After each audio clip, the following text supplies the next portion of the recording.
Está neste jornal o ator brasileiro Pedro Cardoso. Muito bom dia, obrigada por ter vindo a este jornal. Eu que agradeço a oportunidade de ter voz aqui.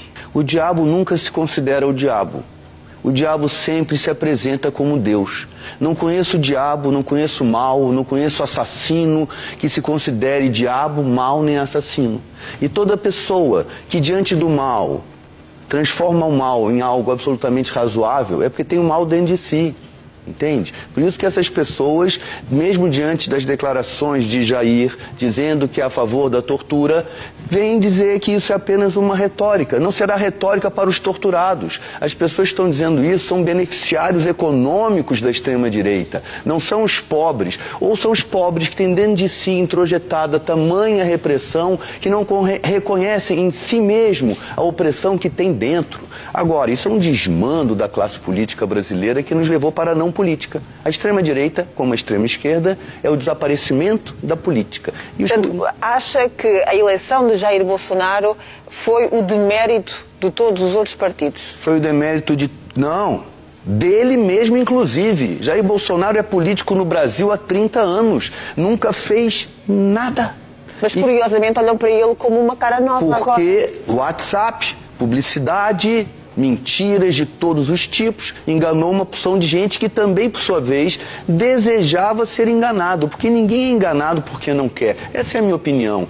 A minha recusa é a totalidade do sistema político brasileiro. Digo isso há 2 anos. Se agora disse que votaria em Haddad, é porque considerava que com Haddad haveria mais chance disso se resolver dentro da democracia. Me oponho a Jair porque acho ele inumano, acho ele incivilizado, uma pessoa que tem como grande mestre um torturador que levava filhos de 5 anos para ver a mãe torturada, é uma pessoa que não poderia estar nem no convívio. Entretanto, logrou enganar todos. Mas acha que as pessoas estão ingênuas ao tal ponto que acreditaram que ele podia salvar o país? Senhora, as mídias sociais são como cocaína. Isto é uma droga. Não podemos ficar... O Brexit... E de quem é que partiu, então, essa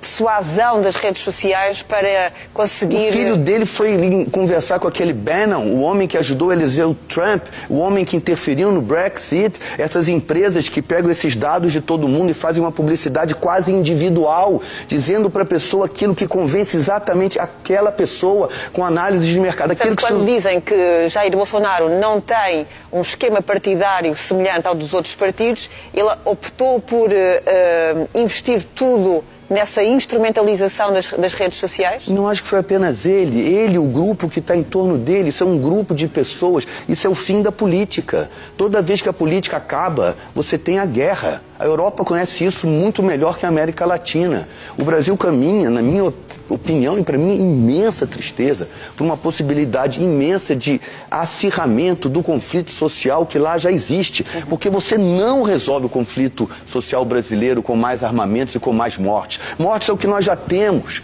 E o que Bolsonaro propõe é mais mortes. Ele não tem um plano de resgate da população que foi escravizada durante 350 anos e é onde a pobreza está. Ele não tem plano para quem cheira cocaína, para quem fuma maconha. Eles acham que isso é droga, mas o álcool não é droga. E o álcool é tão droga quanto a maconha e quanto a cocaína.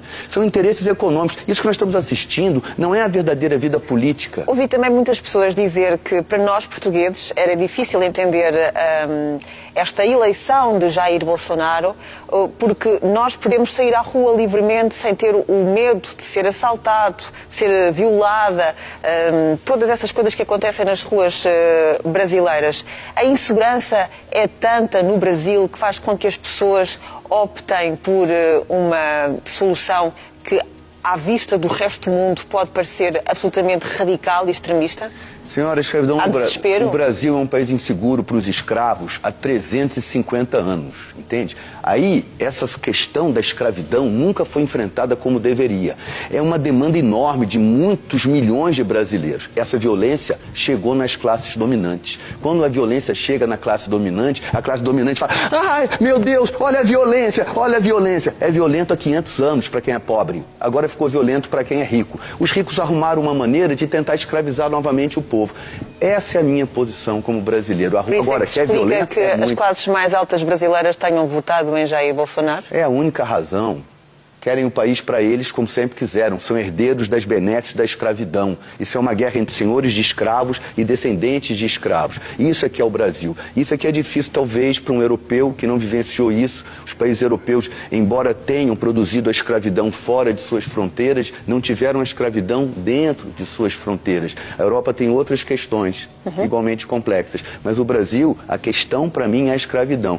E o triste é o fim da vida política, porque eu sou um democrata. É na vida política que você enfrenta os inimigos da liberdade e da justiça social. E como é que fica agora a democracia no Brasil com um homem que, durante a sua campanha, teve todas estas promessas absolutamente radicais? Quem é que o vai fiscalizar agora? Ninguém. O país fica à mercê daquilo que ele decidir? Praticamente. O Exército brasileiro tem tradição de ser de direita. Há outros lugares do mundo onde os exércitos são de esquerda e produziram horríveis ditaduras de extrema esquerda, às quais eu também me oponho. Mas a tradição brasileira são ditaduras de extrema direita. Ele tem o exército ao lado dele, pelo que ele diz, e muita parte do poder jurídico brasileiro, do judiciário e do legislativo, está absolutamente cooptada por essas ideias elitistas. Portanto, não tem fé de que a oposição consiga travar este ímpeto radical de Bolsonaro? Não, porque a classe política como um todo traiu o povo. O PT traiu o povo, o PSDB traiu o povo. Essas mãos atadas dos outros partidos também é fruto daquilo do quanto eles desiludiram o país. Sim, senhora, esse é o meu desespero. O povo está largado à própria sorte, nós não temos quem nos represente. Mesmo. E a estrutura econômica do país está na mão de pessoas que não são o povo. O povo não tem como comprar likes em WhatsApp. O povo não tem como bombardear com mentiras as pessoas. Nós só temos agora uns aos outros. É muito perigoso para o mundo. O Brasil é muito grande, somos 200 milhões de habitantes, somos a sexta, ou a quinta, ou a quarta economia do mundo. É muito perigoso para o mundo que isso tenha acontecido. Então, e o mundo, os outros países, as outras instituições podem... Moro em Portugal. São a salvação? Portugal é a salvação. Não porque os brasileiros têm que vir para cá, eu não vim para cá por nada disso, vim para cá por razões afetivas. Mas o que é que Portugal pode fazer para ser acusado de ingerência? Não, dar o exemplo. Dar o exemplo. É o que eu falei para os brasileiros que moram aqui. Vocês moram numa democracia plena, num país onde as ideias de justiça... Mas os portugueses que moram cá também votaram Bolsonaro. É isso que eu disse para eles. Vocês não sabem onde estão. Vocês não sabem o que foi o 24 de abril. Vocês não sabem o que foi a Revolução dos Cravos. Vocês não sabem quem foi Dom Afonso Henriques. Vocês não sabem o que foi a Reconquista. Vocês nunca leram essa de Queiroz. Foi o que eu disse para essas pessoas. Portugal, e isso me comove às lágrimas. Sim, é um exemplo de bom senso. Mas não me parece que Jair Bolsonaro venha agora aqui inspirar-se no modelo português. O que é que as instituições podem fazer para monitorizar as decisões que ele tomar a partir de agora? Muito pouco. Muito pouco. O Congresso é bastante corrupto. Temos um presidente em exercício que está cravado de denúncias de corrupção e que esse Congresso não permitiu que fosse nem sequer investigado.